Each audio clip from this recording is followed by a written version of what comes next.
Hello and welcome to Onesies, a podcast discussing the finest and not so finest one season wonders of television history. My name's Andrew. My name's Emily. And we are working our way through Free Spirit from 1989, aired on ABC. This is our penultimate episode. We were just doing the episode count, and it appears we're going to be missing an episode for going through the season, which just seems to be the way it works when you watch things on ctv.ca. For some reason, they're always missing an episode. If we're lucky, it's the Dave Coulier episode. I hope it's not the Brady episode. We'll see. We will see. Speaking of guest stars, there aren't going to be any real guest stars discussed this episode. Nobody interesting. I didn't even write down the name of the one guest star because fuck that guy. But I'm getting ahead of myself. So we're going to stick to our 3 items, a person per episode that we will discuss. And so I'm going to start with episode 7, which is the title of which is Two for the Road. And it is about Rob getting his car or getting a car for his birthday and Winnie using it too much. So I'm going to say 1665, dribbling, and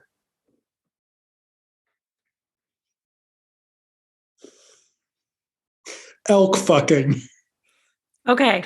I've got Cal Worthington.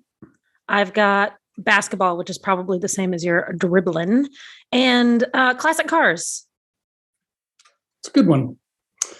So yeah, the basic gist of the episode is it's Rob's 16th birthday, and if you are a white man, your father gets you a car on your 16th birthday. And it opens with Rob jumping into bed with Dad at midnight, and Dad saying, "You weren't born till 8 a.m., so put it off." And then basically Dad gets him a car to share with Winnie for her doing her household chores. And they fight over the car because Winnie becomes a speed demon. In order to help influence the father into buying Rob a car, Winnie summons a gentleman, big cowboy hat, bolo tie, speaks with a real Southern accent, and just looks like a real sleazy car salesman, which reminds me of Cal Worthington. Here in Southern California, when I lived up in Anchorage, there was a car salesman called Cal Worthington, who by the time I got to know him was a old, wrinkled up old man. But this guy, I swear, is Cal Worthington or inspired by him. I don't know if you are familiar with this gentleman. I'm unfamiliar. I thought it was a basketball player. I don't know, man. Cal Worthington? That doesn't sound like a basketball player to you. Well, maybe because I know who Cal Worthington is. The second thing, go ahead. Do you have something else about the dribble and the basketball? Because Winnie gets him a basketball for his birthday. Yes, which is the only time Rob has shown any interest in athletics, I believe. Yes. But yes, she gets him a basketball, and then I think, does Dad make fun of her, like not being able to play sports because she's a girl, but then she like dribbles it up? No? The son does. Rob does. Oh. Rob's like, "Hey, I'd love to play, but I'd hate to embarrass you." So then a stunt dribbler comes in and wearing a Winnie wig dribbles it up. Yeah, I'm shocked how much hair she has, but the wig on that stand-in is even bigger somehow. Yep. But it's a really obvious gag. You never see the face, right? It's always just kind of twirling around, and the wig is always right in the way. I loved that. I thought that was super funny. And then she spins the ball like a globetrotter on her finger until it like smokes. I loved that. Yep. That was so silly. But Rob ends up getting the car. And my third point is, who the hell buys their kid a classic car. Thank you. And how the hell did that car survive like that in Connecticut? Well, I'm from Michigan, and I know a lot of people who are classic car people, and they put a lot of time, a lot of energy, a lot of work into keeping cars looking new, like brand pristine new. And then they take them to car shows. So Thomas kind of explains this away like, oh, it's an investment. And it's like, why are you giving it to a 16-year-old then? Like, that's the dumbest thing I've ever heard of. And I don't think any classic car person would knowingly sell their car to a man who's going to give it to their kid. I don't think that's a thing, unless I guess they're selling something like a new sports car that they've, made it not roadworthy type. That's the only way, unless they're going to try to take advantage of a rich person, which I guess could be the case. But Thomas doesn't seem that rich. He was getting. It's Connecticut, so he's a WASP in Connecticut. So if you're not in the club, maybe you're like, well, fuck this guy. Let's put sawdust in it or whatever. But that also the 1665 thing I mentioned was her license. Right. She has to magic up a license to show Thomas, and it's got a typo. It says her birth date 1665. But that's not a typo. So, but also the fingers are back this episode. Right. That's my next note after the license is the fingers. So we're going to see more fingers. We're going to be talking about the fingers all episode. Little 2-finger. So magic cast is back. Audience, if you can't see us, which you can't, I hope. God, I hope I'm editing this right. That'd be so weird. Yeah. Point your fingers out, 2 fingers out straight in front of you, like you're pointing at something, and then wiggle them up and down. And you're doing the fingers.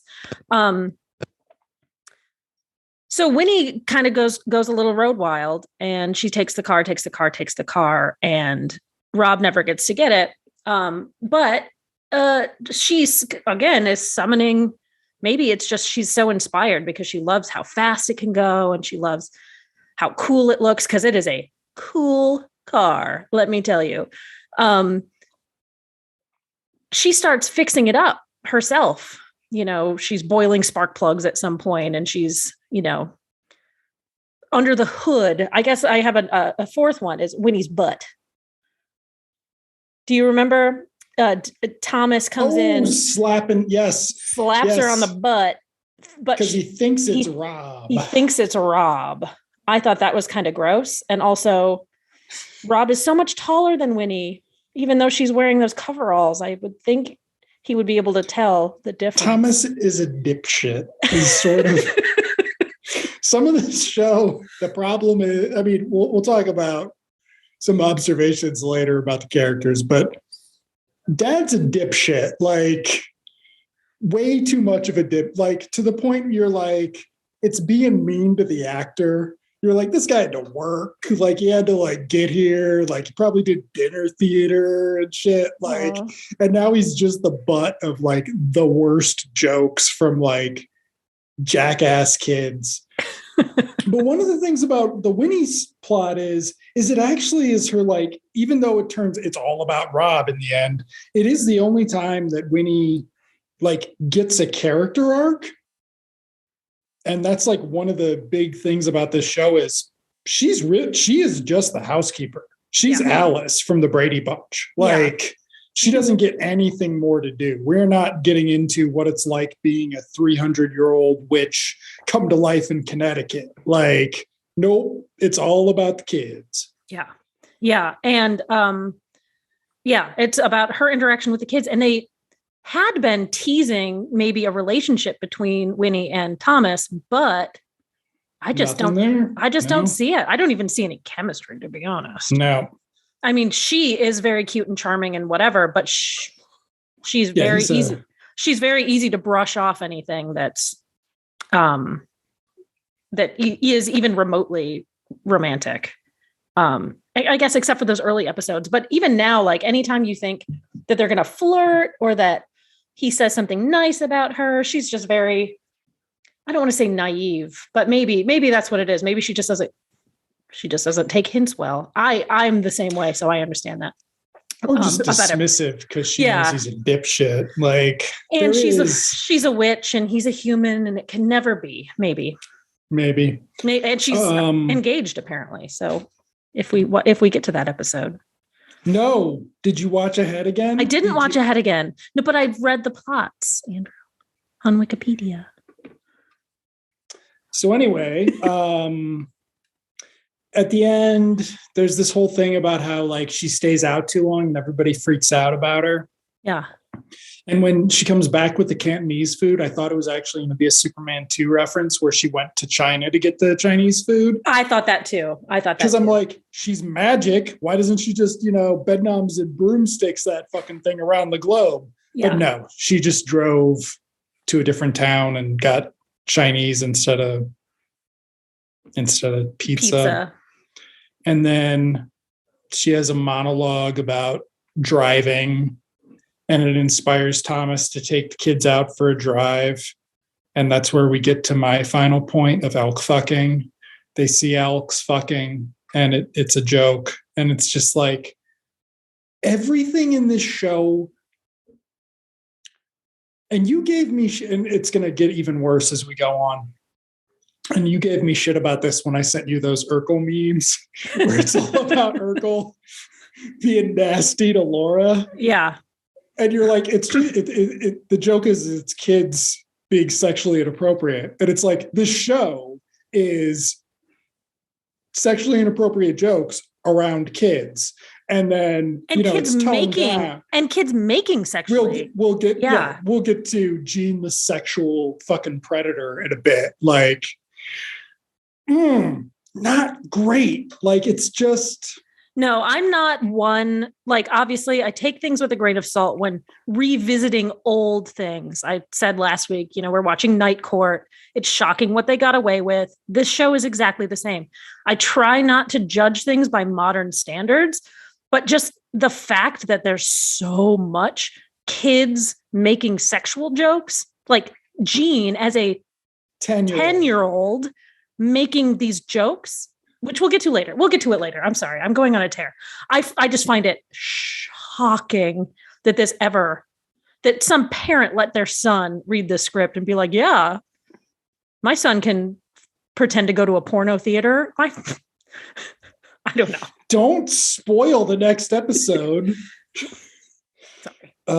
Also, there's, because this actually comes up that there's these kind of gay jokes starting in this episode with a French chef. Vinny zaps a French chef in and he kisses Rob on the cheeks, and Rob makes some comment about it.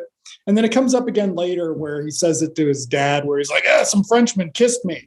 Yeah. And dad's confused. Like, that second joke was okay. The first one, I was like, and we're going to see another one in the next episode where I'm just like, we're doing the subtle gay jokes because, we ran out of, girls need to, 10-year-old Whitty needs to magic boobs on a 10-year-old girl so Gene can get his tiny little rocks off.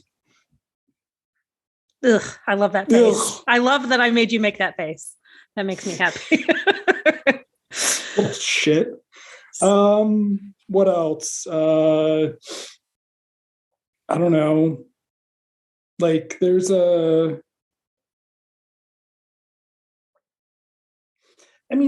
theory, the stuff with the family caring about Winnie should be good, but it's sort of like comes off controlling and dismissive of her as an independent agent, which the show is. So. Yeah. But to be fair, they did expect her to come back pretty quickly with pizza, and she. It is her job, after all. Yeah, that's the other thing, because she's so taken with this car, and she's neglecting her duties, including, in this case, making dinner. So I don't know. Poor Winnie. She just wants to feel the wind in her hair, I guess. She can't do that. She doesn't get the same feeling with a broom. Also, there's a Pittsburgh joke, which Yeah, I guess it was before Pittsburgh kind of became a hip place.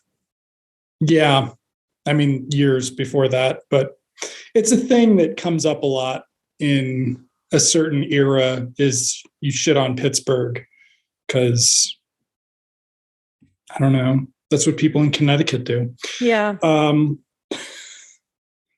Okay. Anything else for that one? That's all I I'm had. sorry, Yeah. we're not more enthused because next episode, This one is going to be good. Not with my sister. You don't. Give us your 3. So my 3 for this is the MPAA rating system, Bear Country, and No Means No. Okay. I will do. Well, I was going to do Bear Country, but let's see. How about So Proud of Their Attempted Rapist? Put It in My Diary, and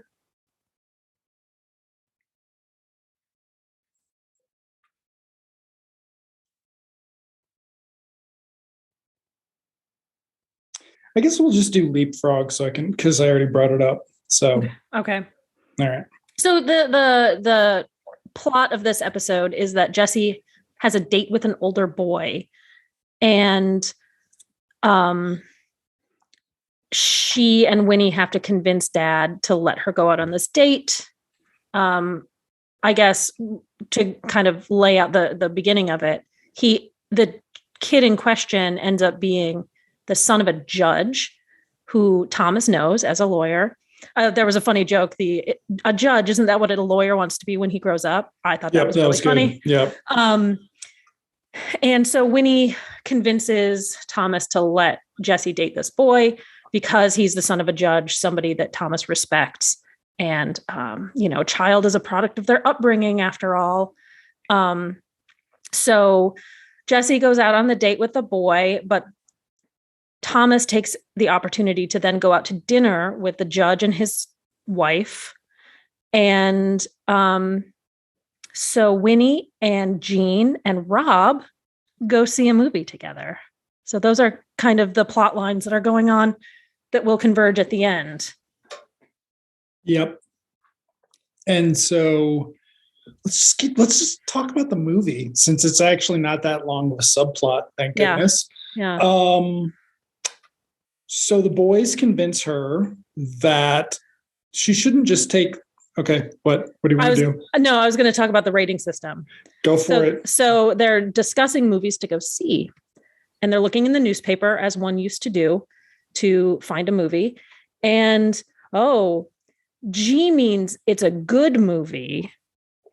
PG, and this is what I thought was cute because it was so precocious. Gene says means particularly good.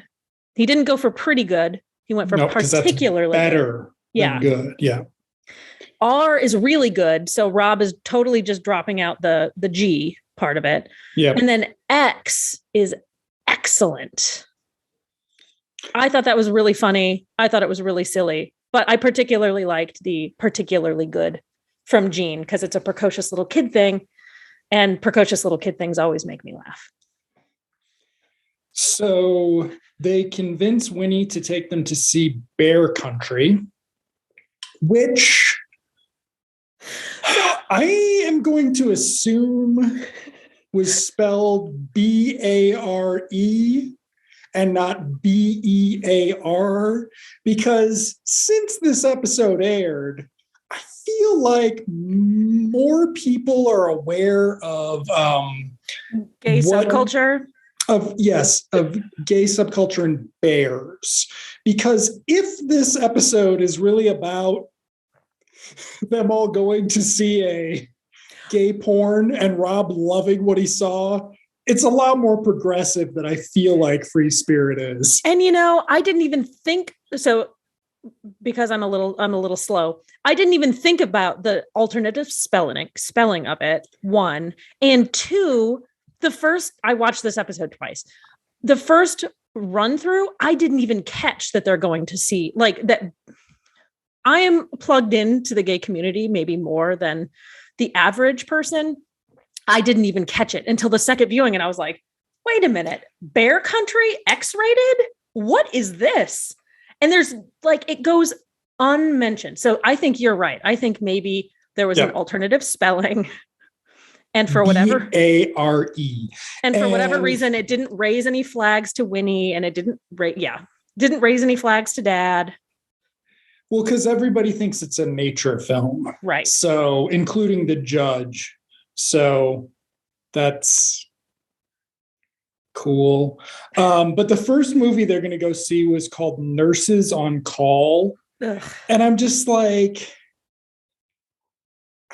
I remember 1989, and I don't remember the movies that ended up on Cinemax and Showtime and USA Up All Night edited. They did not play in the theaters. Yeah. Like, you did not have to release them in the theaters for Academy eligibility.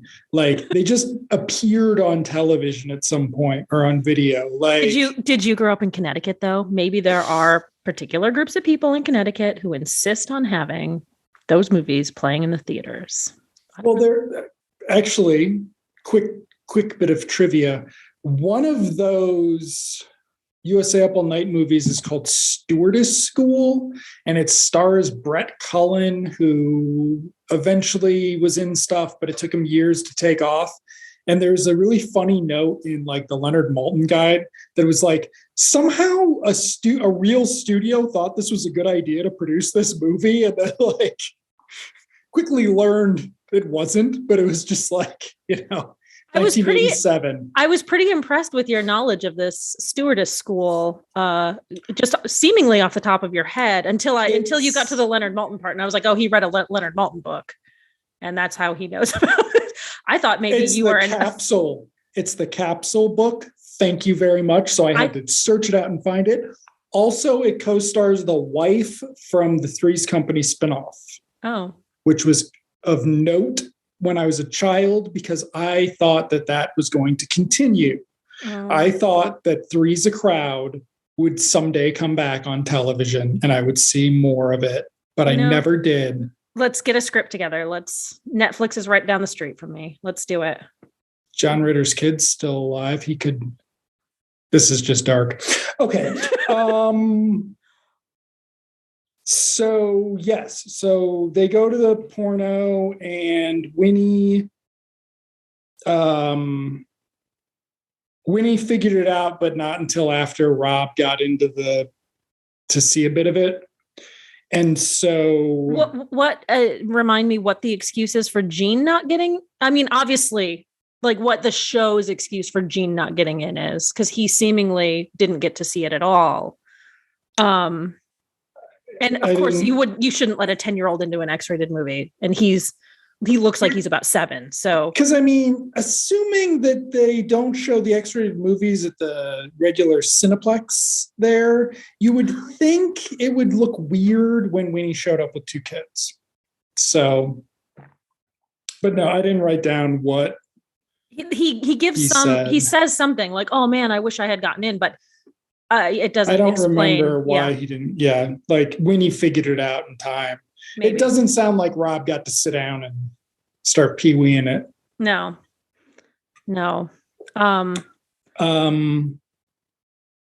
So, but at that point, we've already established that even though Winnie convinced Thomas that a judge's son that a white Republican 16-year-old boy is going to be a stand-up kid, we've established that the boy Chip has started, he's come up with a way to get Jessie home alone, and it's about time for her to start putting out.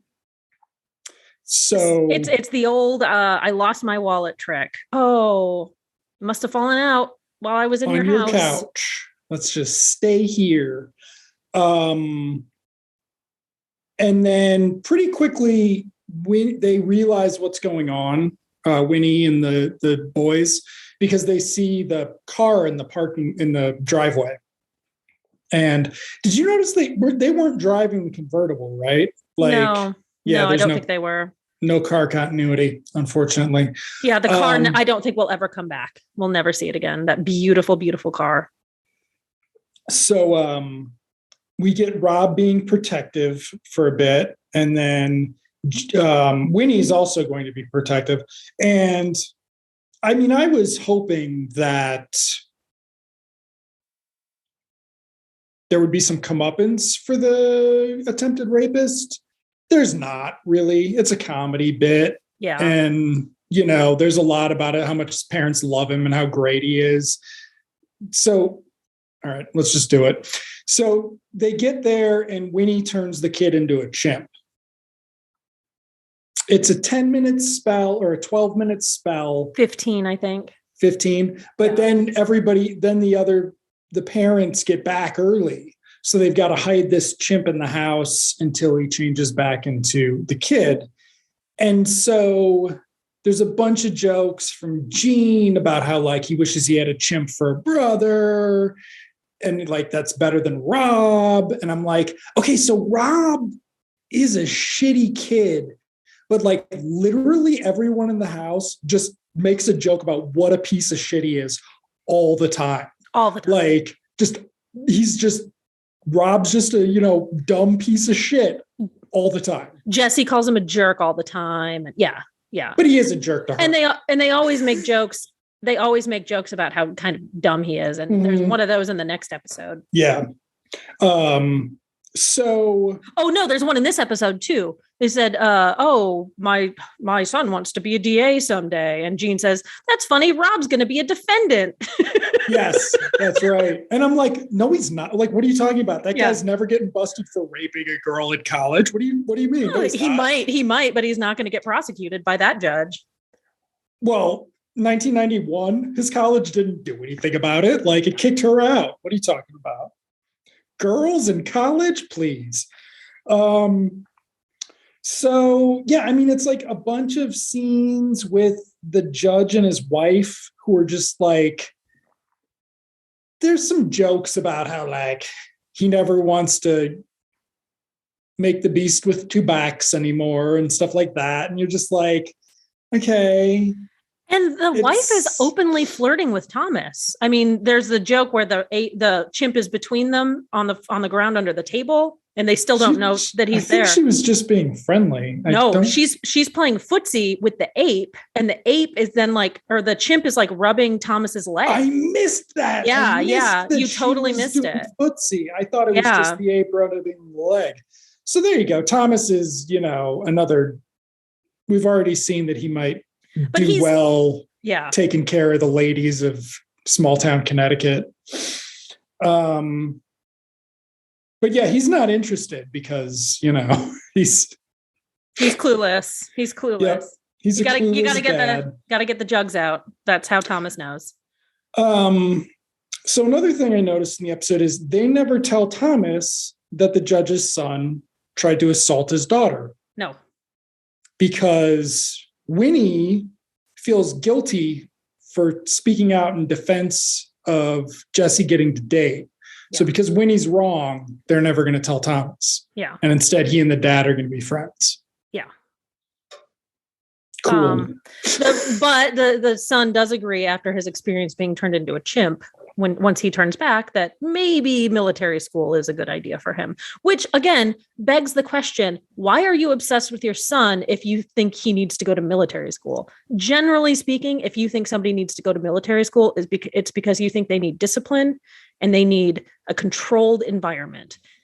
And that does not sound like something you do to a perfect angel child that they seem to be treating him like.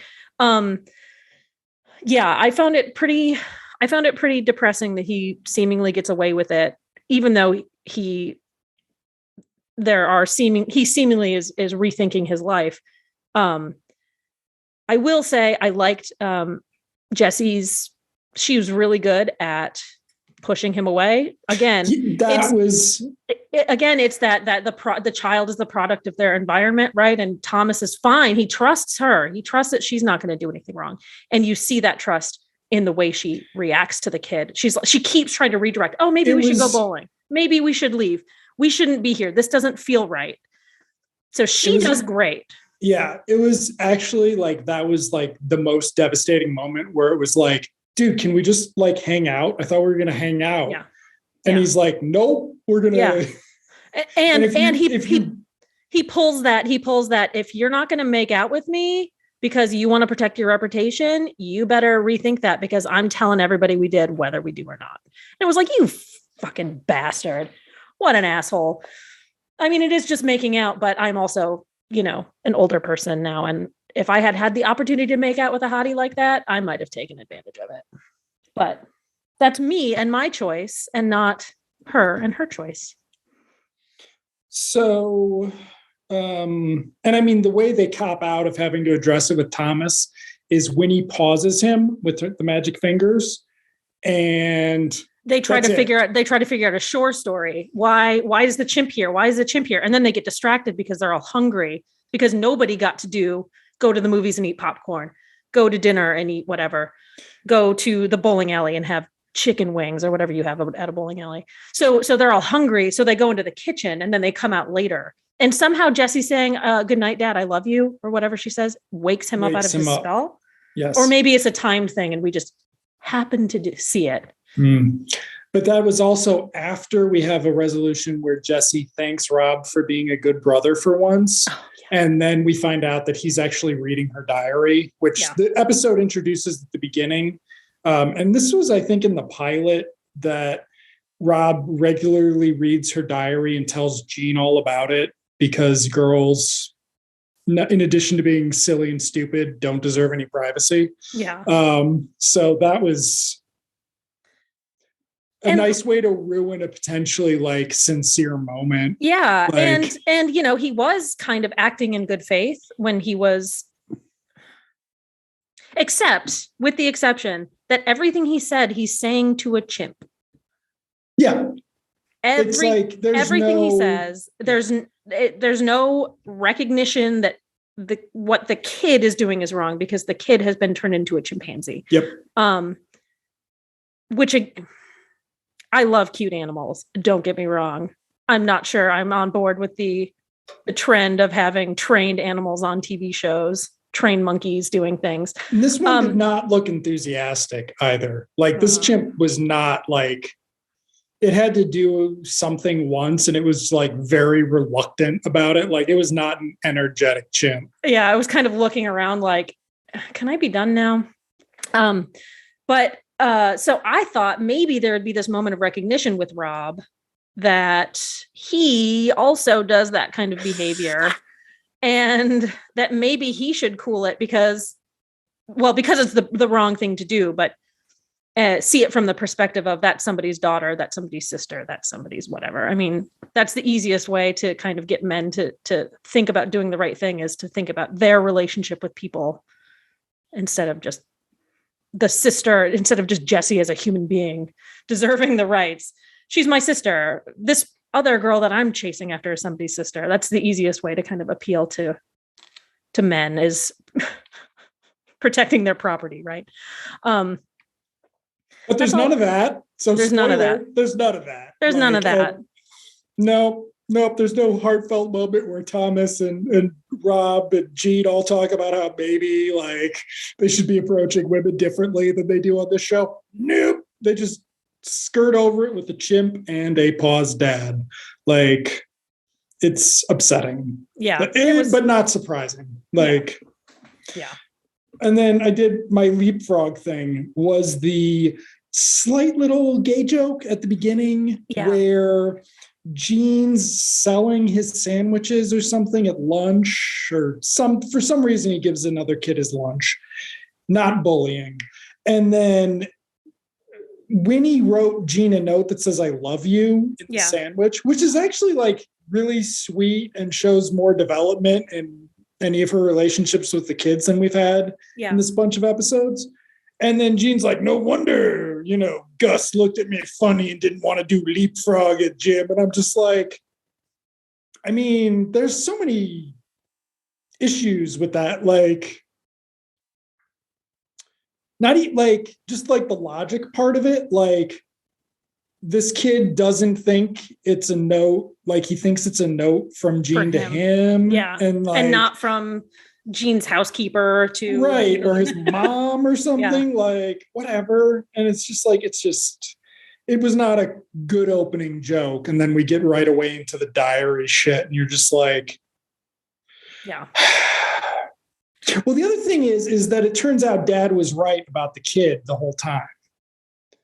And there's that everything Jesse, like you can't actually trust Jesse's judgment of people because she's going to get tricked. And Winnie's not, of this world. So she might not know. Also, Winnie could have like magicked some shit, right? Like not just that. She could have magicked them into the house. She could have magicked the car into the house because last episode we established she can transport people and she can make objects levitate like cars. Mm-hmm. So it's like, I just felt like the show feels like the magic shit gets added last after misogyny. And it's like, okay, I get that it's the 80s.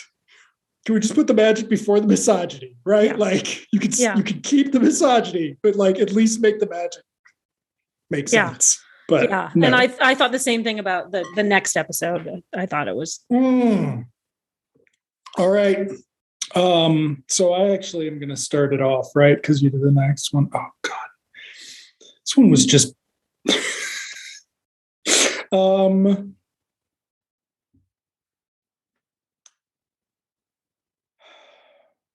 High karate. I took it. I'm sorry.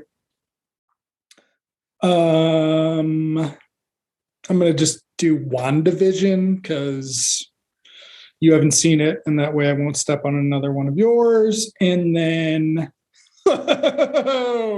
Magic Amy some curves. Gross. Okay. I'm going to do 50s TV, just maybe a little bit broader because I have questions. I'm going to do family heirlooms, and I'm going to do Magic Closet. Okay. I just saw a note that I made. New tongue in town. Yeah, I think that actually will fit into Magic Amy some curves. But so the episode starts with a riff on like the Donna Reed show, down to them using the Donna Reed opening, right? Yeah. And so this was 1989. This was after Nick at Night had started. It was like sort of before Nick at Night was. This was where I was going with Nick at Night with 50s TV is I don't know anything about TV before that, really, like in terms of showing reruns. But I remember watching Nick at Night when I was a kid. Yeah. And I loved it. it. And looking back at it, I've watched some of those shows more recently, and it's terrible, obviously.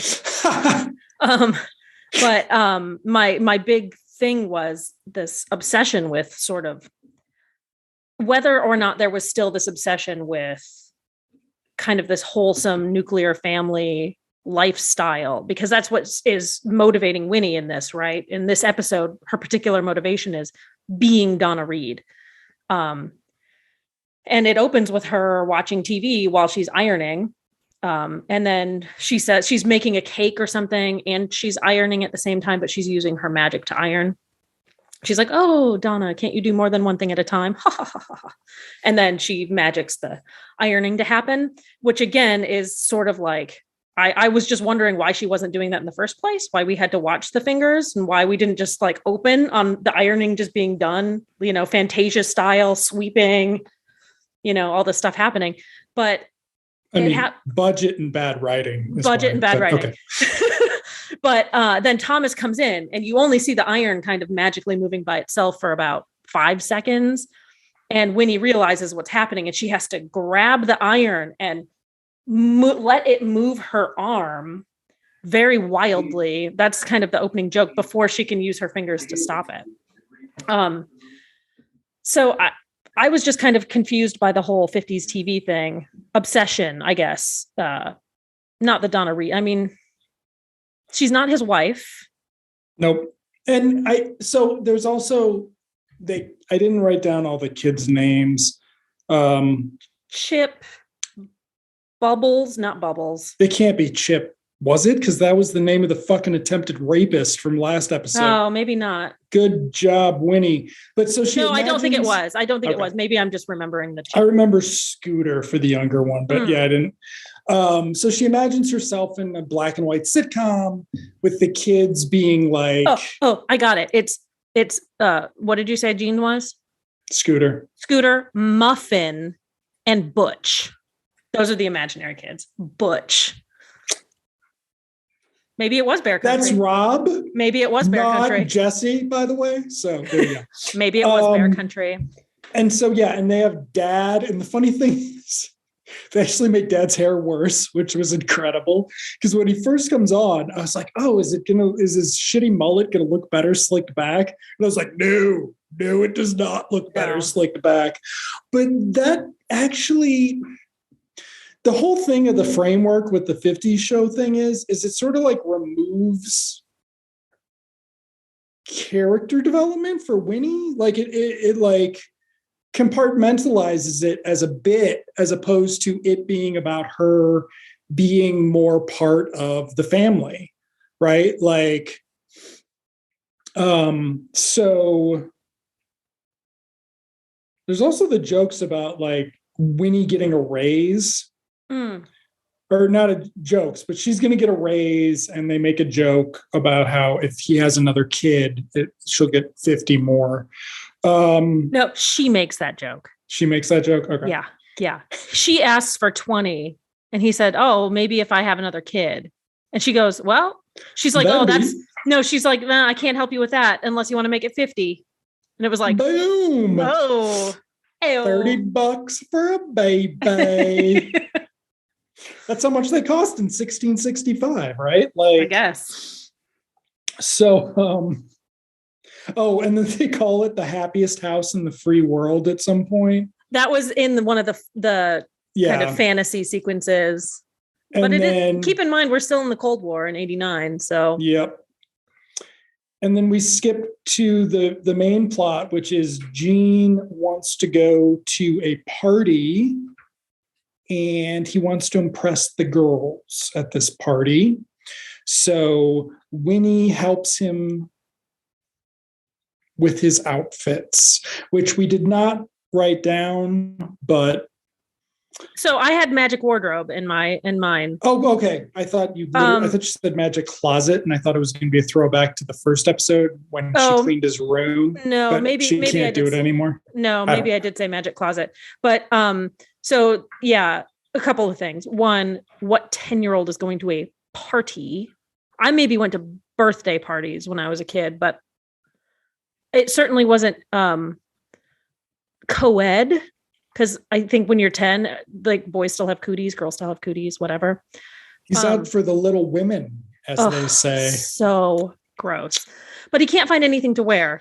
So he comes in wearing a little button-down shirt and a tie and khakis and asking Winnie for help. And she stands him in front of a mirror and magics him some outfits, none of which really are suitable. Well, I forget what the first one is. The second one is a suit of armor, because women like gentlemen, right? Women like chivalry. So take that literally. And then the third one is like a hip hop outfit, let's say, for lack of a better word. Oh, the first one is like a muscle tank and sweatpants. And he's got like a barbell that he can't hold up. That's right. And then the last one is this like slimy 90s. Like I imagine, what's his name in Northern Exposure wearing it? Like a mock turtleneck, a vest, and like slacks. Yep. And he looks pretty sharp. So she's using her magic for good, and it's it makes it fun. But it reminded me of Clueless in Cher's closet with her computer, putting outfits together. But less fun than that, because I thought the share closet thing was super fun when I was a teenager. But then the accessory Gene needs is his great-grandfather's watch, which follows my next point, heirlooms. Who would leave a family heirloom like that just sitting out, especially when it becomes established you've had to tell the kid not to touch it before. So put it the fuck away. Dipshit dad would leave it out. And then he would blame Winnie for not cleaning it up. So, yeah, the watch, Gene wants to bring it because great-grandpa used it to hypnotize women because Rufinol hadn't been invented yet. Spanish fly had.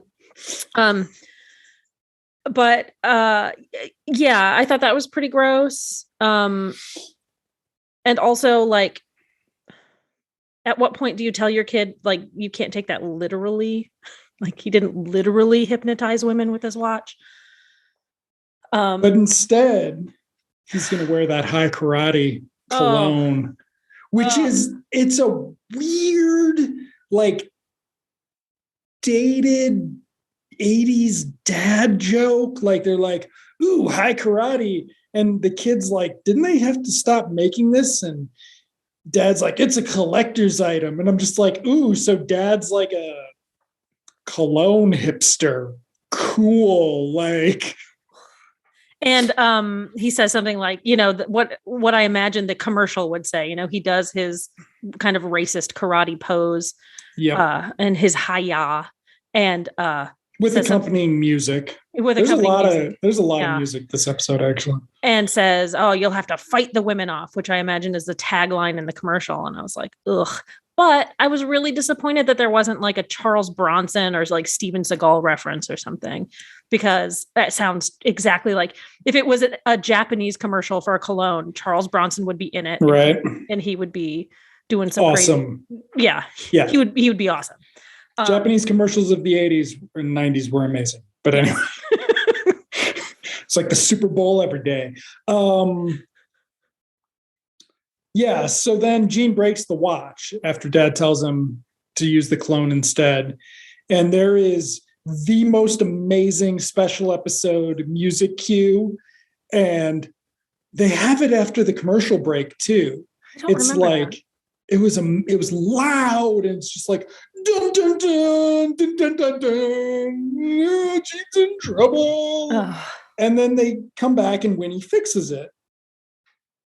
So everything's okay. And then Gene goes downstairs to tell the other kids that, like, he's got a high life because he's got a witch in his house. And does Rob say that?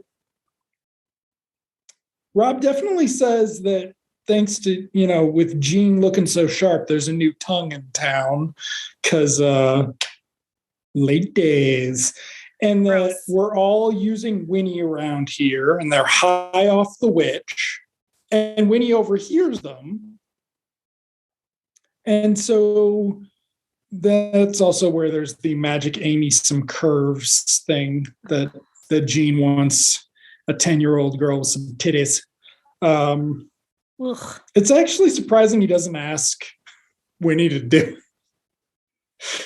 But well, he's already asked Winnie to clean his room again. He's already asked Winnie to fix the watch. He might be high on the witch, but maybe he does recognize limits. There was a comment that she's older than dust. Yes. Too. Yes. Yeah. Because he comes in going, oh, I love Winnie so much, and Jesse does the why don't you marry her? Because she's too old. Yeah, she's old as dust. So then Winnie feels guilty, and does she tell Thomas she doesn't want the raise or something? Yeah. But then she magics the watch broken again. And so now Gene gets grounded, and he tells Winnie how much he hates her. And she's like, but I'm trying to educate you like it's the Donna Reed show, and you're going to learn morals. And I was like, did the boys actually learn anything on Donna Reed? I don't remember. I don't know if they did. So, yeah. And then it's basically just about Winnie and Dad have a parenting scene where they talk about how hard it is to parent, and like things get a little like Jean forgives her because kids forgive you after, you punish them or whatever.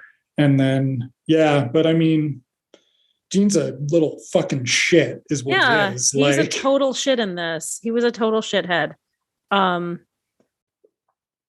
I didn't actually have too much else to say about it. He was a little jerk, and poor Winnie is discovering that she's being taken advantage of.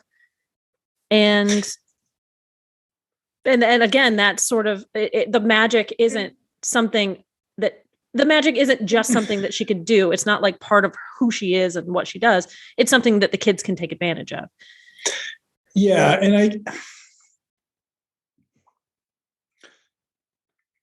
And I guess that's why the Donna Reed opening and that like sort of framing is so it gets rid of this idea that there's any character development for Winnie. Yeah. Because like when she finds out that the kids are taking advantage of her, like that's a big surprise. And it's like, haven't you been watching this show? Like episodes 3 through 8 all showed the kids taking advantage of you too. Like, yeah. So I kind of felt bad for Winnie. She had some good moments though. I thought she and Jean at the beginning, before he turned into it, well, before you saw what a shit he was, they had some cute moments with the sandwich, with the cleaning of the room. Just the two of them had a really good chemistry. It really felt like they worked well together. And I just think, I don't know, Corinne Bohrer, I just love her. She just had really good reaction moments. And when Jean kind of made a cute pouty face, she kind of like, you could see her actually melting at this dorky little kid. Yeah. But other than that, she's just a witch who's being taken advantage of. Yep. She's just a housekeeper witch being taken advantage of. That's kind of disappointing. Well, hopefully we'll have some better episodes next week, and hopefully I'll be less crummy. I feel crummy today. Yes. So that's because you watched too much of Free Spirit. I didn't. I didn't even watch ahead. I promise. Yeah. So yeah. At this point, I'm like, I feel like we've seen enough of this to realize that they're not going to figure this out. Like, not even enough to get it through a full season, which is too bad, because I feel like up until this point, we've found a lot of really good stuff. Yes, we did previously, but this one, when I was watching the last one, I'm like, the problem is that the boys are they're just fucking terrible. Yeah. Like there's nothing redeeming about them whatsoever. Like, and anytime there's the opportunity for it, they're like, nah, we don't need to do that. And it's just like, well then, I mean, Allison Hannigan had the party episode, and then she sort of had a minute of agency in the date episode. But otherwise, she's just there for them to make fun of. Like, it's to pick on. Yeah, it's a weird sort of like, I don't know. I don't get who the target audience is. Teen boys, maybe, because like, who else are they catering to? But then also, like, why the fuck would you watch this? If you were a teen boy, and please forgive me, Corinne, it seems like they'd have like a sex bomb witch. I was gonna say it seems like it'd be a Weird Science adaptation. Before they did make Weird Science, but yeah. So no, it just not sure how they got ABC to pick it up. Maybe it was easier to get sitcom off the ground in '89. Like maybe. So yes, next episode. Oh, sorry. Oh no, I was gonna do the same thing. We don't know what we're watching for next time because we don't know what we have access to right now. Well, supposedly we are watching The New Secretary. Radio Nights, Black. Well, no, these are definitely. Okay. I'm reading the episodes we do have, not the wiki. Gotcha. So, New Secretary, Radio Nights, Blast from the Past, and Love and Death. Okay. So, cool. So we'll get to see the Bradys. Are they in one of those? Mm-hmm. They're in the New Secretary, the next one.